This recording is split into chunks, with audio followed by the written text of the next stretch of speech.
Hello everyone, welcome back. तो आज हम शुरू कर रहे हैं chapter number 13, class 10th, surface areas and volume. तो एक एक करके पहले हम सारे फॉर्मूलाज डिस्कस करेंगे एंड देन हम क्वेश्चंस डिस्कस करेंगे। ठीक है। तो सबसे पहले हम कौन कौन सी फिगर देखेंगे। इसमें हम 3D फिगर्स देखेंगे। Cube, cuboid, cone, cylinder, sphere and हमारे पास एक नई शेप हमें देखने को मिलेगी, फ्रस्टम। ठीक है, इसके बारे में भी हम जानेंगे। तो चलिए शुरू करते हैं। हम एक एक करके सबके फॉर्मूलाज देखते हैं। तो आप लेटरल सरफेस एरिया या कर्व्ड सरफेस एरिया से क्या इस टर्म से आप इंट्रोड्यूस्ड हैं? तो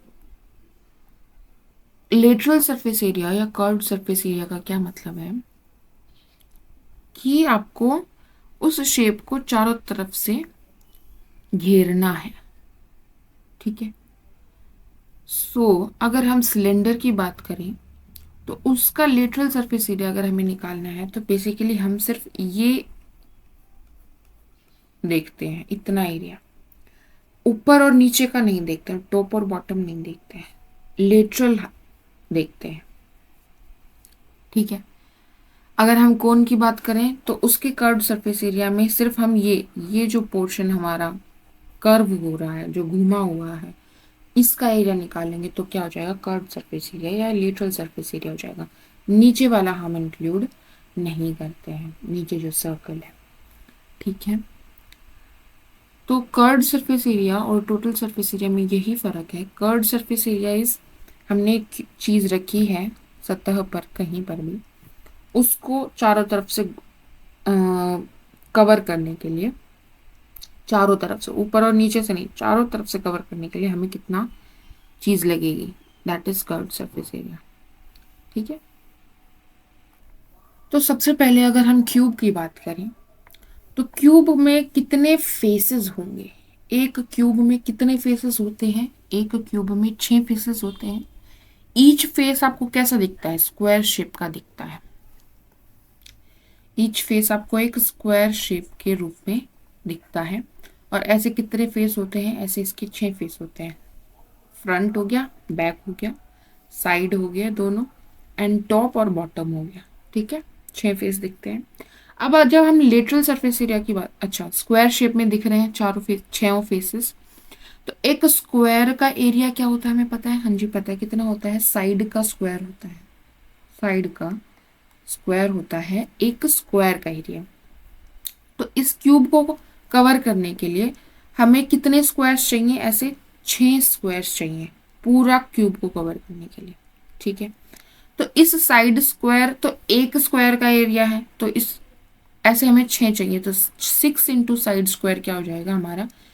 इस क्यूब को टोटल कवर करने के लिए हमें कितना चाहिएगा, कितना एरिया चाहिएगा? तो 6 साइड स्क्वायर हो जाता है। साइड को हम ए से रिप्रेजेंट कर रहे हैं। सपोज इस क्यूब की जो साइड लेंथ है वो ए यूनिट्स है, तो टोटल सरफेस एरिया कितना हो गया? 6a²। ठीक है। अब हम बात करना चाहते हैं लेटरल सरफेस एरिया की। लेटरल सरफेस एरिया क्या बोल रहे हैं? हम टॉप और बॉटम हटा दिए। जब टॉप और बॉटम आप हटा दोगे, सिर्फ हम चारों तरफ से उसको कवर करने का देख रहे हैं, तो हमारे पास कितने स्क्वायर्स बच गए? 4 स्क्वायर्स बच गए। तो क्या हो गया? 4a² हो गया। क्लियर है यहाँ तक? अब वॉल्यूम की बात करें, अगर क्यूब का वॉल्यूम क्या होगा? तो क्यूब का वॉल्यूम हो जाता है, साइड का क्यूब हो जाता है। ठीक है। ओके। अब हम बात करते हैं क्यूबॉइड की। अगर हम क्यूबॉइड की बात करेंगे तो उसमें हमें रेक्टेंगल्स दिखते हैं। उसके फेसेस क्या होते हैं? रेक्टेंगल्स होते हैं। ठीक है। अब हम बात करें, अगर स्क्वायर भी एक रेक्टेंगल ही होता है, बट रेक्टेंगल स्क्वायर नहीं होता है। Squares are also rectangle, but इसका उल्टा ट्रू नहीं है। रेक्टेंगल्स को हम स्क्वायर में नहीं ला सकते, बट स्क्वायर्स जो है वो रेक्टेंगल की रेक्टेंगल वाले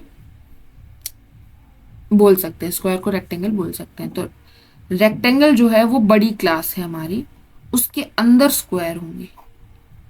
ठीक है। ओके। तो क्यूबॉइड में हमने क्या देखा कि क्यूबॉइड में जो फेसेस होते हैं वो रेक्टेंगल शेप के होते हैं, स्क्वायर भी हो सकते हैं, ठीक है। Cube is also a cuboid, ठीक है। तो इसमें क्या होगा, अब हमें रेक्टेंगल की पता है कि रेक्टेंगल का एरिया क्या होता है, हाँ जी पता है, क्या होता है, लेंथ इंटू ब्रेड्थ होता है। तो अगर हम क्यूबॉइड की बात करें तो उसका जो बेस हो गया उसमें कुछ ये लेंथ होगी, ठीक है, ये उसकी कुछ ब्रेड्थ होगी और ये कुछ हाइट होगी, ठीक है। तो जो ये सामने वाला फेस होगा इस क्यूबॉइड का, जो फ्रंट फेस होगा वो कैसे बना होगा, इस लेंथ से बना होगा और इस हाइट से बना होगा। और रेक्टेंगल का एरिया क्या होता है, लेंथ इंटू ब्रेड्थ होता है। तो लेंथ को जब हम हाइट से मल्टीप्लाई कर देंगे तो इसका एरिया आ जाएगा हमारे पास, ठीक है। ऐसे ही अगर हमें बैक वाला एरिया भी काउंट करना है, ये तो फ्रंट सरफेस हो गया, बैक सरफेस जो है उसका भी क्या आ जाएगा, लेंथ इंटू हाइट ही आएगा, ठीक है। अब जो ये साइड वाला है इसका क्या आएगा, ब्रेथ इंटू हाइट से करेंगे तो इस रेक्टेंगल का एरिया आएगा, इधर वाले का भी और फिर इधर जो है उस वाले का भी, ये वाले का भी ब्रेथ इंटू हाइट करने से आएगा, ठीक है, यहां तक बात। अब कौन से वाला बच गया, एक तो टॉप बच गया और एक बॉटम बच गया। जो बॉटम है उसमें क्या है हमारे पास, ये लेंथ है और ये ब्रेड्थ है, ऐसे ही बन रहा होगा ना बॉटम, ठीक है। इसके में भी देखो ये लेंथ है और ये हमारी ब्रेड्थ है। तो इसका एरिया कैसे निकलेगा, लेंथ को बी से मल्टीप्लाई करना पड़ेगा, एल को बी से मल्टीप्लाई करना पड़ेगा, टॉप का भी ऐसे ही निकलेगा और बॉटम का भी ऐसे ही निकलेगा, ठीक है। तो अब हमने क्या देखा कि क्यूबॉइड में जो सर्फेसेस हैं वो कैसे हैं, रेक्टेंगल शेप के हैं और रेक्टेंगल का एरिया हमारा होता है length into breadth into height. उसी फॉर्मूले से हमें ये निकालना है। अब हम सबसे पहले बात करते हैं क्यूबॉइड के लेटरल सरफेस की। लेटरल सरफेस मतलब सिर्फ चारों तरफ का देखना है, टॉप और बॉटम नहीं देखना है, ठीक है। टॉप और बॉटम नहीं देखना है तो मतलब हमें एक तो फ्रंट कंसीडर करना है, एक बैक साइड कंसीडर करनी है और दोनों साइड्स कंसीडर करनी है। तो अगर हम फ्रंट कंसीडर कर रहे हैं तो फ्रंट का एरिया कैसे आ रहा था हमारा, लेंथ इंटू हाइट। उसके बाद हमारा बैक का क्या आएगा, लेंथ इंटू हाइट, प्लस हमारी साइड्स का कैसे आ रहा था, breadth into height plus breadth into height. तो ये क्या हो गया, इसकी जगह मैं क्या लिख सकती हूँ, twice of length into height plus breadth into height, twice of length into height plus breadth into height. इसको भी मैं क्या कर सकती हूँ, एच कॉमन ले सकती हूँ, ठीक है। तो आ जाएगा 2h एल प्लस बी, ये आ जाएगा हमारा lateral surface area of a cuboid. Clear है, समझ आया। अब टोटल सरफेस एरिया की अगर हम बात करें, टोटल सरफेस एरिया पूरा का पूरा कवर करना है, टॉप भी कंसिडर करेंगे बॉटम भी कंसिडर करेंगे। तो टोटल सरफेस एरिया में क्या हो जाता है, कर्व्ड सरफेस एरिया जो भी आया आपका, कर्व्ड सरफेस एरिया बोल लीजिए या लेटरल सरफेस एरिया बोल लीजिए, सेम ही बात है, ठीक है।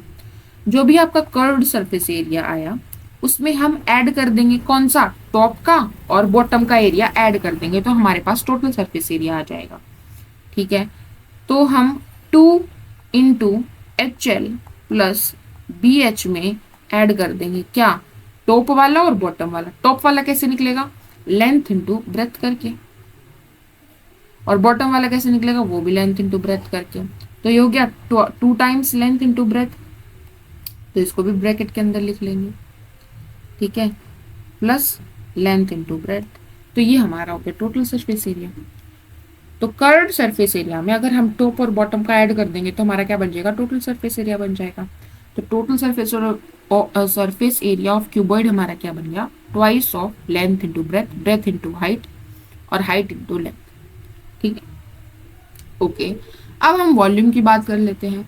तो वॉल्यूम क्या हो जाती है क्यूबॉइड की, लेंथ ब्रेथ और हाइट तीनों को मल्टीप्लाई करके लिख देंगे तो हमारे पास क्या आ जाती है, वॉल्यूम आ जाती है। वॉल्यूम बेसिकली रिप्रेजेंट क्या करती है कि ये जो शेप बनी हमारे पास, इसके अंदर कितना स्पेस इसने कवर किया, ठीक है, ये कितनी हवा को अपने अंदर, कितनी मात्रा, इसके अंदर जो हवा प्रेजेंट है उसकी कितनी मात्रा होगी, वॉल्यूम क्या होगी, ठीक है। या फिर इसके अंदर हम पानी डालेंगे तो उसकी वॉल्यूम क्या होगी, ठीक है। तो बेसिकली इसके अंदर का जो स्पेस है वो एक्चुअली कितना है, वो अगर हमें मेजर करना है तो हम वो वॉल्यूम से मेजर करते हैं। ठीक है, ठीक है। अब हमारी नेक्स्ट शेप आती है सिलेंडर। तो अगर हम सिलेंडर की बात करें तो इसमें कर्व्ड सरफेस एरिया में कौन सा आएगा, सिर्फ ये वाला आएगा। और अगर हमें टोटल सरफेस एरिया निकालना है तो टॉप और बॉटम भी ऐड कर देंगे। तो जब आप सिलेंडर को देखते हो तो उसमें क्या होता है, टॉप कैसा होता है, सर्कल होता है। बॉटम क्या होता है, वो भी सर्कल होता है। ठीक है, बट ये जो बीच वाला पोर्शन होता है इसमें भी तो सर्कल्स ही अरेंज होते हैं ना। देखो आपने क्वेश्चन किया होगा बचपन में कि आप कॉइन्स को डाल रहे हो, कॉइन्स को स्टैक कर रहे हो, और कॉइन्स को जब आप स्टैक करते हो तो आपको एक सिलेंडर मिल जाता है। तो ऐसे ही हम सर्कल्स लेंगे सेम साइज के, क्योंकि यहाँ पर हमारा जो है राइट सर्कुलर सिलेंडर है। हमने एक सर्कल लिया, दूसरा सर्कल इसी साइज का इसके ऊपर रख दिया, फिर तीसरा लिया इसके ऊपर रख दिया, फिर चौथा लिया इसके ऊपर रख दिया, पांचवा लिया इसके ऊपर रख दिया। तो ऐसे करके ये हाइट हमारी बढ़ती जाएगी और ये क्या बन जाएगा, एक सिलेंडर बन जाएगा। ठीक है, तो सिलेंडर कैसे बनता है, सिलेंडर को जब हम कट करेंगे तो हमारे पास सर्कुलर शेप आती है। ठीक है, अच्छा, तो इसका जो लेटरल सरफेस एरिया वो हमारा क्या आता है, 2πr/h। क्यों, देखो जो हमने सर्कल रखा उसके ऊपर दूसरा सर्कल लिखा, फिर सर्कल रखा, फिर सर्कल रखा, तो हमारा सरफेस एरिया कौन सा है, ये बाउंड्री ही तो है इस सर्कल की। जो इस सर्कल की सरकमफ्रेंस है वो एज अ सरफेस काम कर रही है इस लेटरल वाले पार्ट की। ये जो हमें दिख रहा है, ये जो सरकमफ्रेंस है इस सर्कल की वो काम कर रही है एज एन सरफेस, क्योंकि कॉइन्स को हमने या सर्कल्स को हमने स्टैक कर दिया है। तो जो सरकमफ्रेंस है वो एज ए सरफेस काम करेगी। वो सरकमफ्रेंस ही तो मिलके सरफेस बना रही है ना। तो हमने क्या किया, 2πr जो सरकमफ्रेंस हो गई सर्कल की इंटू आई हाइट h, कितने स्टैक किए।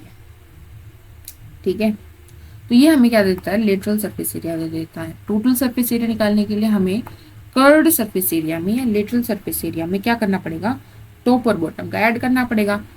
जो ये ऊपर वाला सरफेस है ये क्या है, एक सर्कल है, सर्कल का एरिया हमें ऐड करना पड़ेगा क्योंकि हम टोटल सरफेस एरिया की बात कर रहे हैं। तो ये क्या हो जाएगा, πr² हो जाएगा, और नीचे वाला भी ऐड करना है मतलब πr², ये कोड ऐड करना पड़ेगा। तो अब हम क्या कर सकते हैं, πr² प्लस πr², तो क्या हो गया, 2πr² हो गया। ठीक है, इसमें से हम 2πr कॉमन ले सकते हैं। ठीक है, तो 2πr जब हम कॉमन लेंगे तो अंदर क्या बचेगा, 2πr, अंदर बचेगा r प्लस h। तो ये हमारा हो गया total surface area for a cylinder. अब अगर हम सिलेंडर की वॉल्यूम की बात करें, वॉल्यूम मतलब वो कितनी जगह घेर रहा है। ठीक है, तो वो क्या आ जाती है हमारी πr²h। ठीक है, देखो सरफेस एरिया निकालने के लिए हमें बस जो सिलेंडर बना उसके बाहर वाला एरिया कंसिडर करना था, बट वॉल्यूम निकालने के लिए हमें उसके अंदर जो है। ठीक है, तो ये जो स्टैक हो रहे थे सर्कल्स उनका एरिया हमें निकालना पड़ेगा, इसलिए हमने πr² एरिया निकाला और उसको हाइट से मल्टीप्लाई किया। ठीक है ना, आप इसको आगे जाके देखोगे तो आप इसको डिराइव भी कर सकते हो यूजिंग इंटीग्रेशन। ठीक है, तो ये आ जाता है हमारा वॉल्यूम ऑफ सिलेंडर का फॉर्मूला πr²h। अब आगे बढ़ते हैं, हमारी नेक्स्ट फिगर आती है स्फीयर। ठीक है, तो जब हम स्फीयर की बात करते हैं तो इसका सरफेस एरिया हमारे पास क्या जाता है, 4πr², 4πr²। ठीक है, उसके बाद अगर हम बात करें वॉल्यूम की तो इसकी वॉल्यूम आ जाती है 4/3πr³। ठीक है, अब जो स्फीयर होता है भाई वो तो पूरा ही गोल होता है, उसका तो कोई लेटरल सरफेस और या कर्व्ड सरफेस होता नहीं है। तो स्फीयर में हम सिर्फ टोटल सरफेस एरिया या सरफेस एरिया की जब हम बात करते हैं तो 4πr² हमारा फॉर्मूला होता है, एंड उसकी वॉल्यूम हो जाती है 4/3πr³। ठीक है, नेक्स्ट हमारी शेप है कोन की। कोन में हम जब लेटरल देखेंगे तो बेसिकली हम सिर्फ इस वाले की निकाल रहे होंगे, और जब हम टोटल सरफेस एरिया देखेंगे तो ये जो बेस है इसका एरिया भी हमें जोड़ना पड़ेगा। ठीक है। अच्छा, तो कोन का लेटरल सरफेस एरिया होता है, लेटरल सरफेस एरिया पता लगाने के लिए कोन का हमारी एक नई टर्म आती है, स्लांट हाइट। तो देखो, ये हमने एक राइट सर्कुलर कोन बनाई है, ठीक है। इसमें ये जो है यहां से लेकर यहां तक ये हो गए हाइट ऑफ द कोन। जो नीचे सर्कल है, जो बेस वाला सर्कल है, उसकी रेडियस, ठीक है। और स्लांट हाइट क्या होती है, ये वाली, ये स्लांट हाइट होती है, ये पोर्शन कितना है। क्योंकि हमने ये राइट सर्कुलर कोन बनाई है, तो जो हाइट है वो इस रेडियस के साथ राइट एंगल बना रही है, तो ये जो है हमारा एक राइट एंगल ट्रायंगल बन जाएगा इसमें। तो ये जो स्लैंट हाइट है उसको हम हाइट और रेडियस की फॉर्म में लिख पाएंगे। क्या आ जाएगी, पाइथागोरस थ्योरम लगाइए, तो ये L क्या आ जाएगी, under root of h square plus r square आ जाती है। ये L को हम स्लांट हाइट बोलते हैं, ये h हमारी हाइट है और r हमारी रेडियस ऑफ द कोन है, ठीक है। अच्छा, कर्व्ड सरफेस एरिया क्या होता है कोन का, पाई r इंटू एल, ये हमारा कोन का कर्व्ड सरफेस एरिया है। और पाई आर एल में अगर मैं बेस का एरिया ऐड कर दूं तो टोटल सरफेस एरिया आ जाएगा, मतलब पाई आर स्क्वायर ऐड कर देंगे, ठीक है। तो इसमें से आप आर कॉमन ले लेंगे, तो पाई आर कॉमन ले लेंगे तो क्या बच जाएगा हमारे पास, आर प्लस एल। तो ये हमारा आ गया total surface area for the cone. और कोन की अगर हम वॉल्यूम की बात करें तो वो हो जाता है 1/3 पाई आर स्क्वायर एच, ठीक है। कोन और सिलेंडर में आपने देखा, सिलेंडर का था पाई आर स्क्वायर एच, उसका 1/3 होता है कोन का, ठीक है ना। रेडियस आर ही है, हाइट एच ही है, बट कोन का एरिया 1/3 हो जाता है सिलेंडर का। सिलेंडर और कोन में क्या फर्क है, सिलेंडर में का क्या था कि सेम रेडियस का सर्कल हम स्टैक कर रहे थे एक दूसरे के ऊपर, ठीक है। लेकिन कोन में हमारे जो सर्कल है उसकी रेडियस जो है वो कम होती जा रही है, ठीक है ना। पॉइंट पर फिर हम जा रहे हैं ऊपर जाते हुए, ठीक है। तो ये डिफरेंस हो जाता है सिलेंडर और कोन बनाने में, ठीक है। नेक्स्ट है हमारा है हेमिस्फेयर। हेमिस्फेयर हो गया स्फीयर का आधा हिस्सा। तो अगर हम हेमिस्फेयर के लेटरल सरफेस एरिया की बात करें तो वो क्या हो जाएगा, 4 पाई आर स्क्वायर का आधा हो जाएगा, यानी कि 2 पाई आर स्क्वायर हो जाएगा। और टोटल सरफेस एरिया की बात करें तो वो क्या होगा, देखो ये हमारा हेमिस्फेयर है, ये हो गया हमारा कर्व्ड सरफेस एरिया, सिर्फ ये बाहर वाला। अगर हमें ये भी जोड़ना है तो ये टोटल सरफेस एरिया हो जाएगा, तो 2 pi are square plus pi are square, यानी कि 3 पाई आर स्क्वायर हमारा हो जाएगा total surface area of a hemisphere, ठीक है। अगर हम वॉल्यूम की बात करें तो वो 4/3 पाई आर क्यूब का क्या हो जाएगा, हाफ हो जाएगा, यानी कि 2/3 पाई आर क्यूब हो जाएगा। क्लियर है। अच्छा, नेक्स्ट हमारे पास आता है स्फेरिकल शेल। स्फेरिकल शेल का क्या मतलब है, स्फेरिकल शेल से हम कहना चाहते हैं कि हमारे पास एक स्फीयर था, ठीक है, और उसके अंदर ये एक और स्फीयर है। मतलब बेसिकली हम क्या कहना चाह रहे हैं कि जैसे आपके पास बॉल होती है ना, बॉल की कुछ मोटाई होती है, या फिर आप क्या देखोगे, मतलब कुछ मेटल की अगर ये बनी हुई तो इसकी कुछ ये थिकनेस होगी, राइट। अंदर से खाली है बट ये मेटल की तो थिकनेस होगी कुछ, तो इसको हम क्या बोलते हैं, शेल, जिसका आउटर रेडियस अलग है, इनर रेडियस अलग है। तो इसमें बेसिकली क्या हो रहा है, जैसे ये सेंटर है तो ये रेडियस R1 हो गई, ये रेडियस R2 हो गई, ठीक है। इस स्फेरिकल शेल का अगर हमें सरफेस एरिया निकालना है, बाहर वाला आउटर सरफेस एरिया अगर आपको निकालना है, तो बाहर वाला स्फीयर कौन सा है, 4 पाई R2 वाला। तो सरफेस R2 रेडियस वाला जो स्फीयर है वो बाहर है, तो सरफेस एरिया अगर हमें आउटर निकालना है तो वो क्या हो जाएगा, R2 के कॉरस्पॉन्डिंग निकलेगा। क्या है, स्फीयर है, तो यही वाला लगेगा फॉर्मूला, तो 4 पाई आर स्क्वायर हो जाएगा हमारा आउटर वाला। अगर इनर वाला निकालना है तो वो हो जाएगा 4 पाई R1 स्क्वायर, ठीक है। इसमें क्या आता है, स्फेरिकल शेल में हमारे पास आता है आपको आउटर सरफेस एरिया निकालना है या इनर सरफेस एरिया निकालना है। जब आउटर सरफेस एरिया निकालेंगे तो बाहर वाला जो स्फेयर है उसकी रेडियस यूज करेंगे, और जब इनर सरफेस एरिया निकालेंगे तो अंदर वाला जो रेडियस है छोटे वाले स्फीयर का, उसकी रेडियस यूज करेंगे। वॉल्यूम अगर हम निकालना चाहें तो जो बाहर वाला स्फीयर है उसकी वॉल्यूम में से अंदर वाला जो स्फीयर है इसकी वॉल्यूम माइनस कर देंगे तो हमारे पास इस स्फेरिकल शेल की वॉल्यूम आ जाएगी।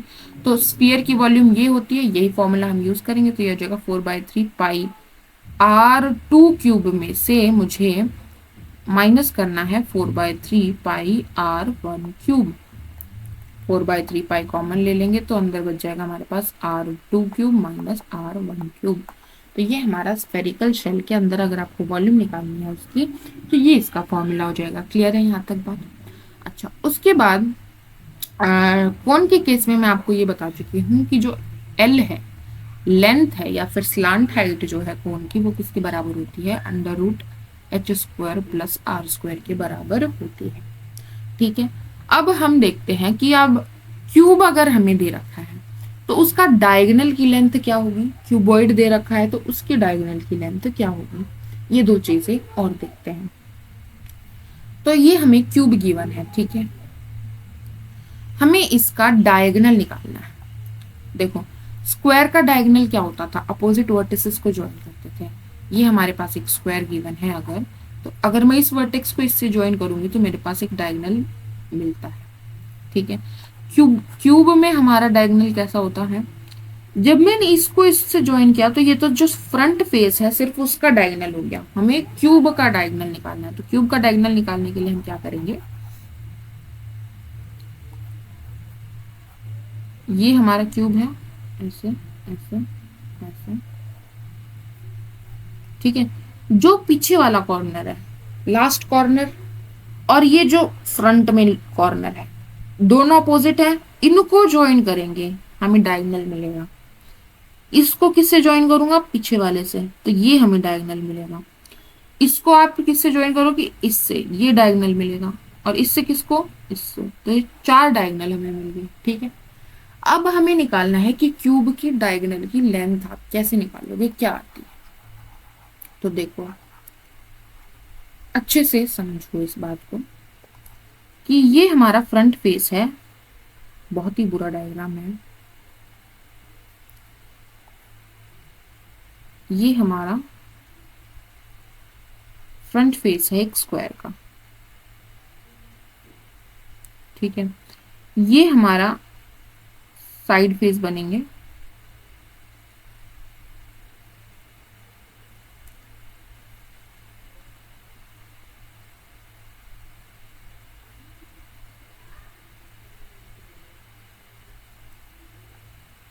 ये। ठीक है, तो यहां से हम आ रहे हैं सामने, तो ये जो है पीछे वाली, ये कितनी है, जब क्यूब है तो उसकी सारी हाइट देख लो, लेंथ देख लो, ब्रेथ देख लो, सभी बराबर ही होती हैं। तो ये बराबर हो गई ए के, साइड ऑफ द क्यूब के बराबर हो गई ए, हम लेके चल रहे हैं। अच्छा, और ये जो है नीचे वाला जो बॉटम है ना, जो बॉटम वाला फेस क्या है, एक स्क्वायर होगा, क्यूब के सारे फेस स्क्वायर होते हैं, तो जो बॉटम फेस है उसका डायगोनल क्या होगा, जो बॉटम फेस है जो कि एक स्क्वायर है और उसकी साइड जो है वो ए, इसका डायगोनल, क्योंकि हम क्या आ रहे, बीच से आ रहे हैं, तो इसके डायगोनल की लेंथ क्या होगी वो बताओ आप मुझे। यहाँ पर 90 डिग्री है, ये ए है, ये ए है, तो ये क्या आ जाएगा, a² प्लस a² का अंडर रूट, यानी 2a² का अंडर रूट, यानी √2a आ गया। तो ये हो गया हमारा √2a। अब मैं क्या कर रही हूं कि इस पॉइंट को और इस पॉइंट को ज्वाइन कर दे रही हूं, और यही हमारा क्या है, डायगोनल है, किसका, क्यूब का। ठीक है, यहां तक बात क्लियर है।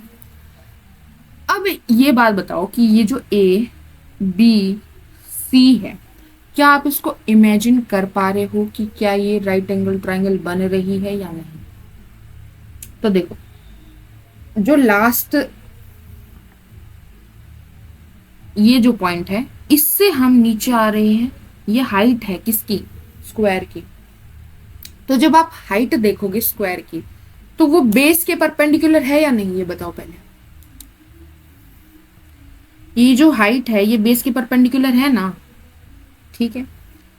आप कोई भी वेक्टर लेके आओ इस पर, वो बेस के परपेंडिकुलर होगा, ये भी बेस के परपेंडिकुलर होगा, जो इन फेसेस पर लाई कर रहे हैं, जो चारों फेसेस है ना हमारे कर्व्ड सरफेस एरिया में जिनको हम काउंट करते हैं, उन फेसेस पर जो भी वेक्टर लाई करेंगे वो नीचे वाले के परपेंडिकुलर होंगे। क्यों? क्योंकि जब हमने बेस वाला स्क्वायर खड़ा किया, बेस वाला स्क्वायर रखा, उसके ऊपर हमने इन चारों को खड़ा किया है, देखो सरफेस पर, ठीक है। तो 90 डिग्री ही खड़ा करेंगे हम, कोई स्लांट हाइट तो दे ही नहीं रहे उनको कि 60 डिग्री एंगल पर खड़ा कर रहे हैं, ठीक है। ऊपर वाला सरफेस भी तो स्क्वायर ही बन रहा है ना, सेम साइड सा। तो आप इसमें क्या देख सकते हो, आप कोई भी अपना रूबिक्स क्यूब अगर आपने घर पे रखा है तो वहां से आप इसको आइडिया लगा सकते हो कि ये जो है, ये बॉटम के, ये हमारी जो साइड है वो यहां पर इस बॉटम के क्या है, परपेंडिकुलर है। तो इस बॉटम का जो डायगोनल होगा उस पर भी ये क्या होगी, परपेंडिकुलर होगी, ठीक है। तो ए बी सी हमारे पास क्या बन जाती है, एक राइट एंगल ट्राइंगल बन जाती है, जिसकी ए बी हमें पता है कितना ए है, ए बी हमारे पास ए है, बी सी हमारे पास √2a है, ठीक है। राइट एंगल ट्राइंगल के अपोजिट साइड यानी ए सी जो है वो हमारा क्या है, हाइपोटेन्यूज है। पाइथागोरस थ्योरम क्या कहती है कि ए सी का स्क्वायर किसके बराबर होता है, बेस का स्क्वायर प्लस √2a का होल स्क्वायर। तो यहाँ से आ गया ए स्क्वायर प्लस √2a का स्क्वायर क्या हो जाएगा, √2a को √2a से मल्टीप्लाई करेंगे तो 2a स्क्वायर यानी कि 3a स्क्वायर आ जाएगा। तो ए सी निकालने के लिए हमें क्या करना पड़ेगा, स्क्वायर रूट करना पड़ेगा। तो ए सी हमारे पास आ जाएगा √3a, ठीक है। तो क्यूब के डायगोनल की अगर हम बात करें तो वो आता है √3a, वेर ए क्या है, साइड लेंथ, ठीक है। क्लियर है, समझ आया, कंस्ट्रक्शन समझ आई, ठीक है। जरूर बताइएगा कमेंट में कि आया नहीं है। नेक्स्ट हमारे पास है क्यूबॉइड। क्यूबॉइड का डायगोनल कैसे निकालेंगे, अभी सेम चीज आपको एक क्यूबॉइड में सोचनी है। ये हमारे पास एक क्यूबॉइड है, इसका जो बॉटम है वो कैसा होगा, एक रेक्टेंगुलर शेप होगा, ठीक है। तो अब बताओ, ये हमारे पास एक रेक्टेंगल है, तो यहाँ 90 डिग्री है, इसका डायगोनल की लेंथ क्या होगी, ये लेंथ है और ये ब्रेड्थ है, इसके डायगोनल की लेंथ क्या होगी, l square plus b square का स्क्वायर रूट हमारा ये हो जाएगा इसकी लेंथ।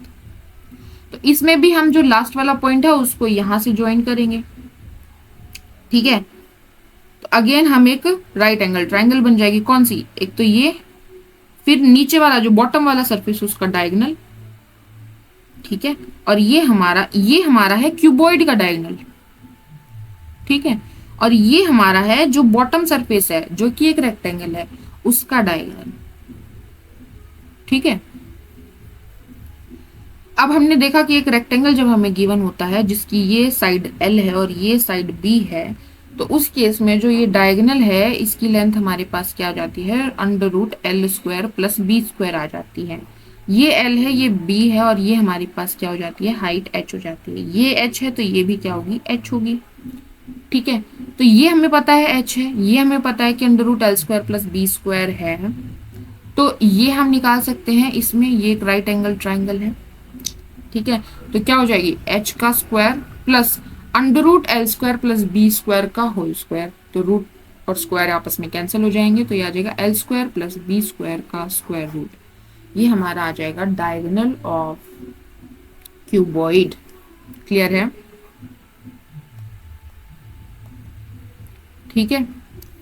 तो ये हमारा यहाँ तक कंप्लीट होता है। अब इस पे बेस्ड फ्रस्टम रह गया हमारा, फ्रस्टम को हम अच्छे से देखेंगे जब तक हम इस पे बेस्ड क्वेश्चंस पहले हम कर लेते हैं। क्यूब, क्यूबॉइड, सिलेंडर, स्फीयर, कोन, हेमिस्फेयर।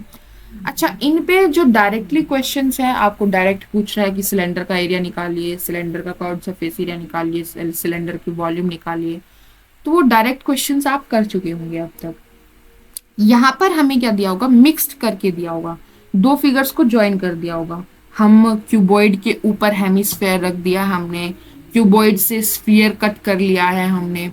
तो इस तरह के प्रॉब्लम्स के साथ हम इस चैप्टर में डील करेंगे। तो सबसे पहला क्वेश्चन हमारा है, उसकी तरफ बढ़ते हैं। पहला क्वेश्चन क्या कह रहा है कि अ conical depression is carried out of a hemisphere as shown in the figure। एक हेमिस्फेयर था, उसमें से हमने ये कॉनिकल शेप बाहर निकाल ली है। ठीक है। Find the surface area of the solid obtained if the radius of cone is 5 centimetre. ये जो कोन निकाला है इसकी रेडियस हमें गिवन है, कितनी है, 5 सेंटीमीटर। ठीक है, 5 सेंटीमीटर। तो ये कोन अगर हम बनाना चाहें तो इसकी रेडियस मुझे पता है कितनी है, 5 सेंटीमीटर। इसकी हाइट क्या मुझे बता सकते हो? जो हेमिस्फेयर है उसकी रेडियस हमें पता है 21 सेंटीमीटर, और हमें इस पॉइंट से यहाँ पॉइंट तक का भी जो डिस्टेंस है वो दिया है कि वो 9 सेंटीमीटर है। तो इस कोन की हाइट कितनी होगी, 21 माइनस 9, यानी कि 11 में से 9 गए 2, 12 सेंटीमीटर। तो इस कोन की हाइट कितनी है, 12 सेंटीमीटर। ठीक है। हमें बताना है कि find the surface area of the solid obtained, जो हमें सॉलिड मिला है ये कोन का डिप्रेशन बनाने के बाद, निकालने के बाद उसकी एरिया क्या होगा, उसका सरफेस एरिया क्या होगा। ठीक है, तो देखते हैं। तो जो हमें शेप दिख रही है उसमें एक तो हमें हेमिस्फेयर दिख रहा है और उसमें से हमने ऐसे कट करके कोन बाहर निकाल लिया है। तो हेमिस्फेयर का तो ये कर्व्ड सरफेस हमें दिख रहा है। बता सकते हो curved surface area of hemisphere? अभी अभी हमने डिस्कस किया, क्या होता है, 2πr²।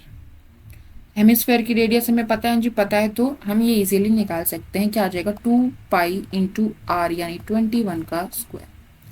ठीक है, तो अगर हम वैल्यू रखें 22/7 × 21 × 21, तो ये आ जाएगा 7 या 21, 22, 44 और 3 3 जो 12, 3 जो 12 और 1 13 गुना में 21। ये हमारा सरफेस कर्व्ड सरफेस एरिया आ जाएगा हेमिस्फेयर का। उसके बाद हमें क्या दिख रहा है, ये दिखेगा। जो हमारा जो टॉप होगा वो कैसा दिखेगा, एक तो ये बाहर वाला सर्कल हमें दिख रहा होगा, और एक हमने जब कोन निकाला इसके अंदर से, कोन तो चला गया ना, ये अंदर वाला सर्कल तो चला गया। तो हमारे पास ये पूरा सर्कल नहीं है, जो टॉप वाला पार्ट है वो हमारे पास पूरा नहीं है, उसमें से इतना हिस्सा हमने काट दिया है। ठीक है, तो ये क्या बच गया, area between two circles, concentric circles. ये हम पढ़ चुके हैं पिछले चैप्टर में, क्या होता है, area between two concentric circles.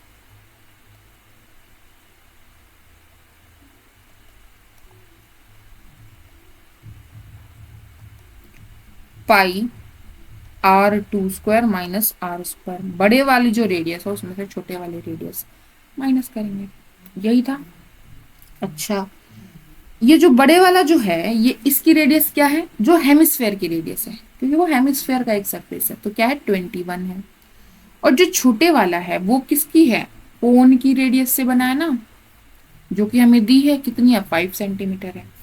ठीक है, तो जो छोटे वाला सर्कल है उसकी रेडियस 5 सेंटीमीटर है और जो बड़े वाला सर्कल है उसकी 21 है। तो हम वैल्यूज रख देंगे, π × 21 का स्क्वायर माइनस 5 का स्क्वायर। तो ये आ जाएगा π a² minus b², so a plus b, a minus b, यानी कि इंटू 26 × 21 माइनस 5 क्या आ जाएगा, 16। ठीक है, तो ये आ गया हमारा area between two concentric circles. तो अब तक हम कौन कौन सा एरिया निकाल चुके हैं, एक तो हम निकाल चुके हैं ये बाहर वाला,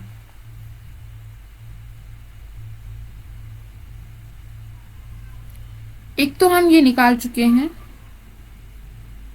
जो ऊपर हमारा बन रहा था,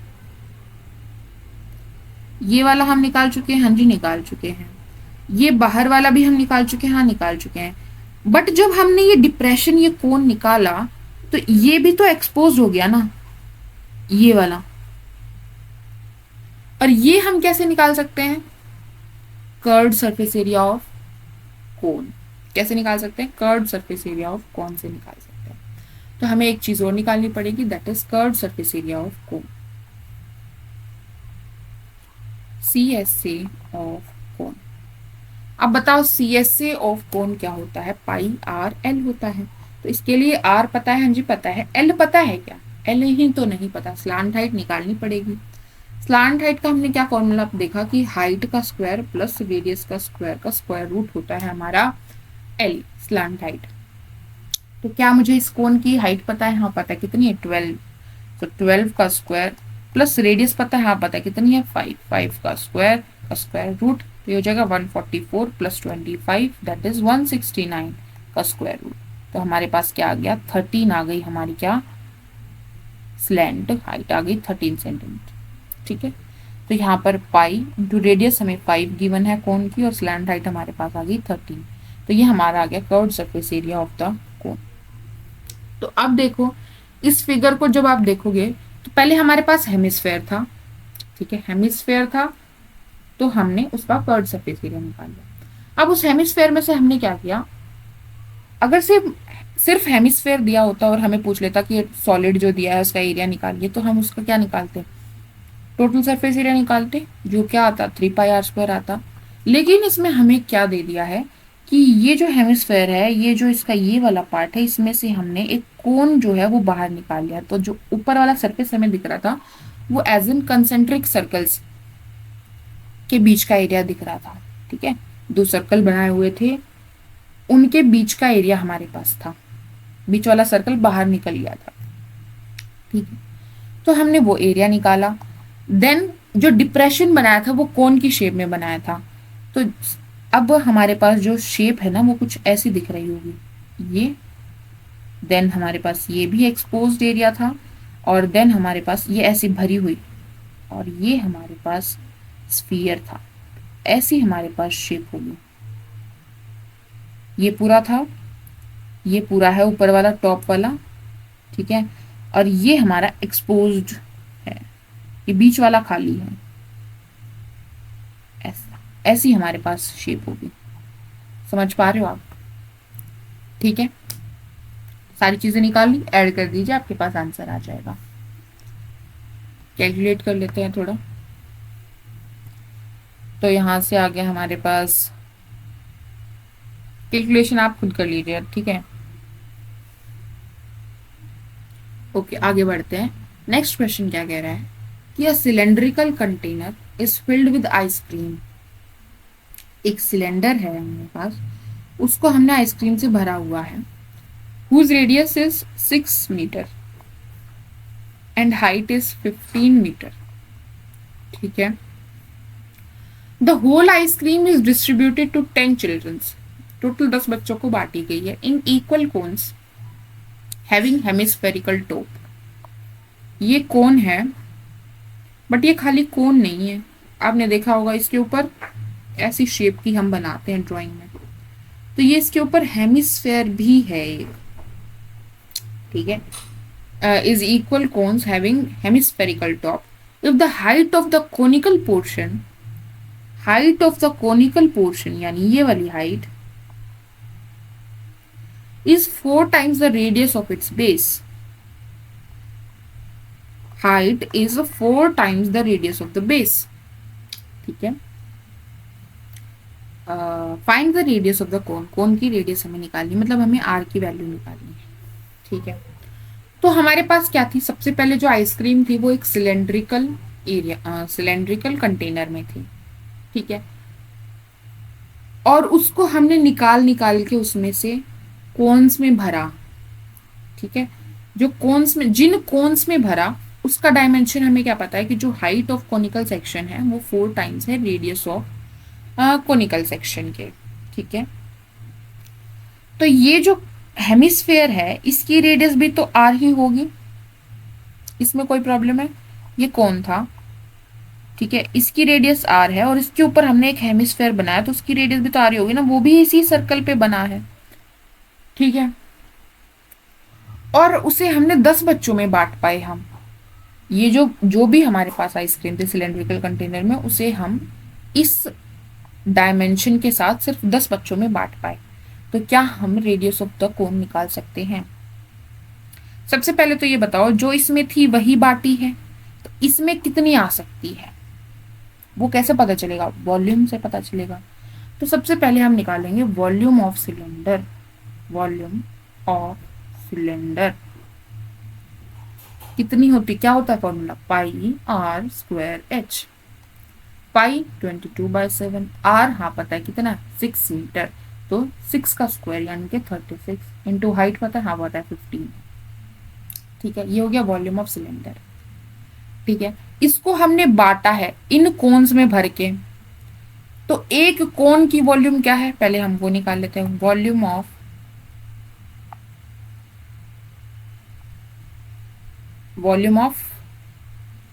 वन कोन, पहले हम इस कोन की वॉल्यूम निकालते हैं जो नीचे वाला पार्ट है, और हेमिस्फेयर के अलग से निकालेंगे। ठीक है, तो कोन की वॉल्यूम का फॉर्मूला क्या होता है हमारे पास?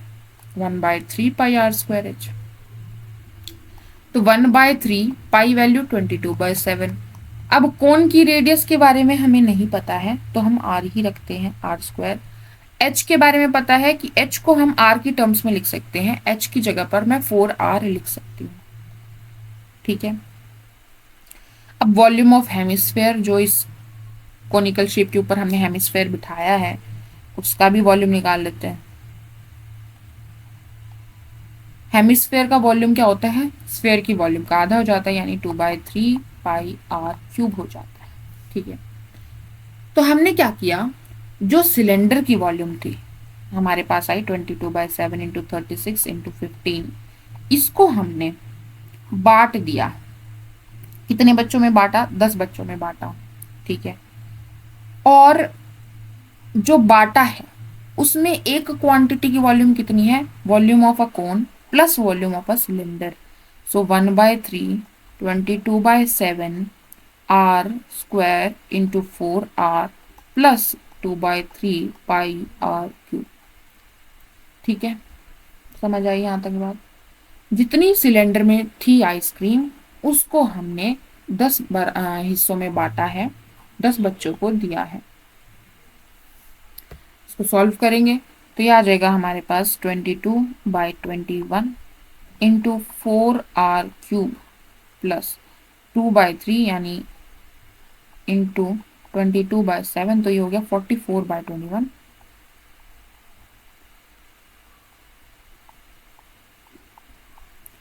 Into r³। ठीक है, इंटू 10 बाहर है हमारे पास, तो हम क्या करेंगे, इसमें से 22/21 बाहर ले लेंगे, तो ये आ जाएगा हमारे पास 10 इंटू 22/21। यहाँ बच गया 4r³ और यहाँ बच जाएगा 2r³, तो ये आ जाएगा 6r³।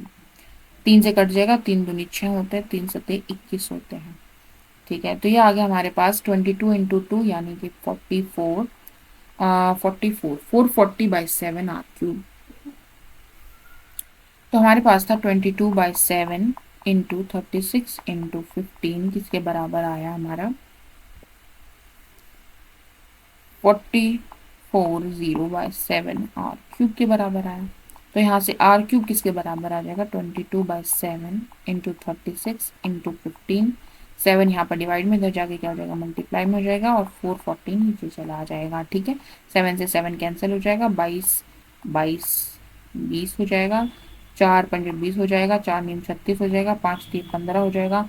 सो 9 3 जा 27 आ जाएगा। तो r³ इज इक्वल टू 27, यानी r की वैल्यू क्या आ जाएगी, 3 आ जाएगी, क्यूब रूट करके दोनों तरफ।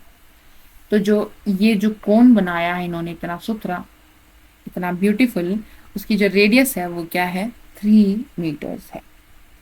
ठीक है, समझ आया? ओके, नेक्स्ट देखते हैं। नेक्स्ट क्वेश्चन क्या कह रहा है कि 2 सॉलिड्स हैं हमारे पास, 2 सॉलिड कोन है ए और B are placed in a cylindrical tube. ये एक ट्यूब थी, उसमें हमने 2 सिलेंडर्स को 2 कोन्स को फिट कर दिया है। ये हमारे पास एक सिलेंड्रिकल ट्यूब थी, उसमें हमने दो कोन्स को फिट कर दिया है। The ratio of their capacities, capacities का क्या मतलब है कि उसके अंदर कितनी चीज रखी जा सकती है, तो इसका मतलब वॉल्यूम से है। So ratio of their capacities are 2:1। Find the height and capacities of cones, also find the volume of the remaining portion of the cylinder. तो आपको क्या करना है, एक तो आपको निकालना है कि हाइट क्या है और कैपेसिटी क्या है इन कोन्स की जो हमने फिट की है। दूसरा हमें निकालना है कि ये जो एरिया बच गया, ये जो जगह बच गई, इसकी वॉल्यूम क्या है। ठीक है, तो ये जो जगह बच गई इसकी वॉल्यूम निकालने के लिए हम क्या करेंगे, जो इस ट्यूब की वॉल्यूम है उसमें से ये जो कोन की वॉल्यूम है वो माइनस कर देंगे, हमारे पास जो बचा हुआ वॉल्यूम है वो आ जाएगा। अच्छा, कोन की वॉल्यूम निकालने के लिए हमें क्या चाहिए, उसकी हाइट चाहिए, उसकी रेडियस चाहिए, पता नहीं है अभी तो हमें। ठीक है, ओके। सो सबसे पहले हमें क्या दिया है, टू सॉलिड कोन दिए हैं और हमें क्या क्या दिया है, एक तो हमें ये दिया है कि जो हमारा बेस है उसका डायमीटर 6 सेंटीमीटर है, तो रेडियस हमारे पास 3 हो जाएगी। उसके बाद हमें दिया है कि जो कोन्स डाली गई हैं, कोन ए एंड कोन बी, ये हमें ए दी है और ये हमें बी दी है, उनकी जो वॉल्यूम्स की जो रेशो है वो हमें दी है। तो अगर मैं ये कोन लूं, इसकी वॉल्यूम की बात करूं,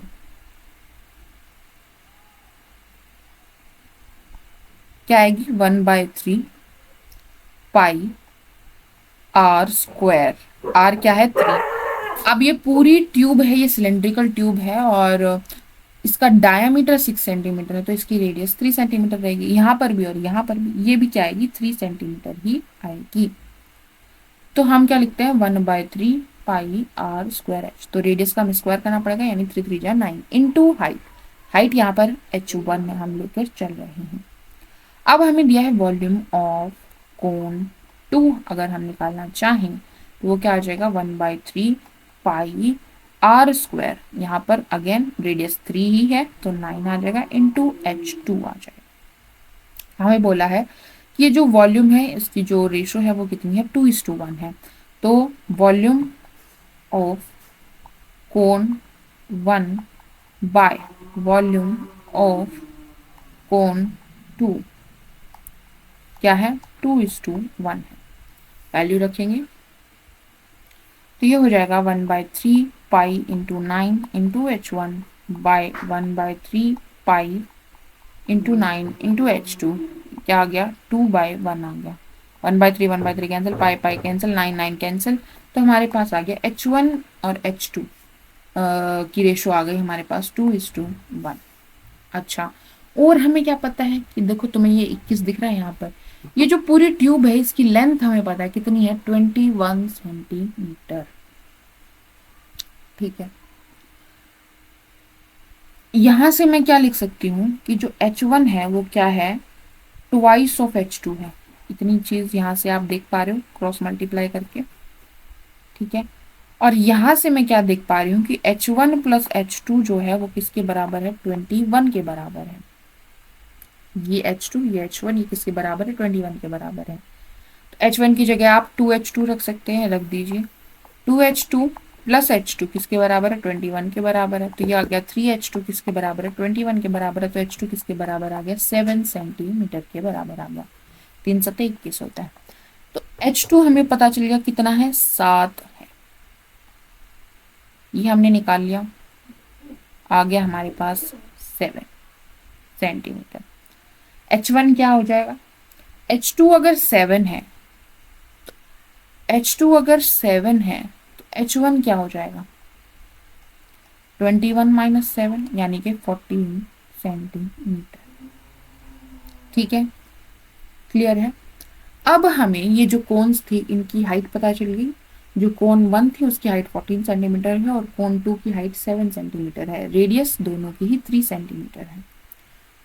अब हमें पूछा था हाइट, ठीक है, अब हमें इनकी वॉल्यूम्स भी निकालनी, कैपेसिटीज भी निकालनी। ठीक है, तो वॉल्यूम बताइए कोन 1 की, volume of cone 1 1/3 pi into 9 into h1 था, h1 हमें पता चल गया क्या है, H1 हमें पता चल गया 14 सेंटीमीटर है, तो ये हो जाएगा 1/3 पाई 9 इंटू 14। यहाँ से हमारे पास आ गया volume of cone 1/3 pi 9 into H2 हमारे पास 7 है, तो यहाँ से आ गया हमारे पास वॉल्यूम ऑफ कोन 2। तो दोनों कोन्स की हमने वॉल्यूम निकाल ली। सॉल्व कर लीजिएगा आप इसको, पाई की वैल्यू 22/7 रख के।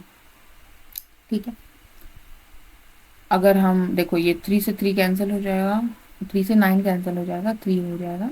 22/7 इंटू 3 इंटू 14, सो 7 2 हो जाएगा। 22 6 132 हो गया। और यहाँ से आप करोगे तो 1/3 इंटू 22/7 इंटू 9 इंटू 7, 7 से 7 कैंसिल हो जाएगा, 3, तो ये आ जाएगा हमारे पास 66। ठीक है, सेंटीमीटर क्यूब। सेंटीमीटर, ये हमने दोनों कोन्स की वॉल्यूम निकाली। अब हमें सेकंड पार्ट में क्या पूछा है कि आपको वॉल्यूम निकालनी है ऑफ द रिमेनिंग पोर्शन, जो बचा हुआ पोर्शन है उसकी भी वॉल्यूम निकालनी है। तो ये जो ट्यूब थी उसमें से ये दो कोन्स की वॉल्यूम हमने निकाल ली है, और ये दो कोन्स डालने के बाद इस ट्यूब में कौन सा पोर्शन बच गया, ये पोर्शन बच गया है, मुझे इसकी वॉल्यूम निकालनी है। तो मैं क्या करूंगी, ये जो सिलेंड्रिकल ट्यूब की वॉल्यूम है उसमें से कोन्स की वॉल्यूम माइनस कर दूंगी। ठीक है, तो सिलेंड्रिकल ट्यूब की वॉल्यूम क्या है, सिलेंडर, वॉल्यूम ऑफ सिलेंडर का क्या फॉर्मूला होता है, पाई r²h। आर पता है क्या आपको इस सिलेंड्रिकल ट्यूब की, हाँ पता है, कितनी है 3, तो 3 का स्क्वायर यानी कि 9 इंटू हाइट, हाइट पता है, हाँ पता है, कितनी है 21। और वॉल्यूम ऑफ कोन्स क्या आ रही है, कोन 1 प्लस कोन 2 की वॉल्यूम। ठीक है, जो कि हमारे पास 1 की आई 132 सेंटीमीटर क्यूब और 2 की आई 66 centimetre cube. 132 plus 66 centimetre cube, तो ये हो गया 6 और 2 8 9 सेंटीमीटर क्यूब। ये हम निकालेंगे तो हमारे पास क्या आ जाएगा, 22/7 इंटू 9 इंटू 21, 7 क्या 21, तो हो गया 22 इंटू 18 इंटू 27। कैलकुलेट करिएगा और उसमें से हमें निकालना है वॉल्यूम ऑफ रिमेनिंग पोर्शन, क्या आ जाएगी, volume of cylinder minus volume of cone. ठीक है, तो यहाँ से जो आएगा उसमें से हम ये माइनस कर देंगे तो हमारे पास रिमेनिंग पोर्शन का वॉल्यूम आ जाएगा। ठीक है, अब ये क्वेश्चन आप खुद से ट्राई कीजिएगा और इसका सॉल्यूशन हम नेक्स्ट वीडियो में करेंगे।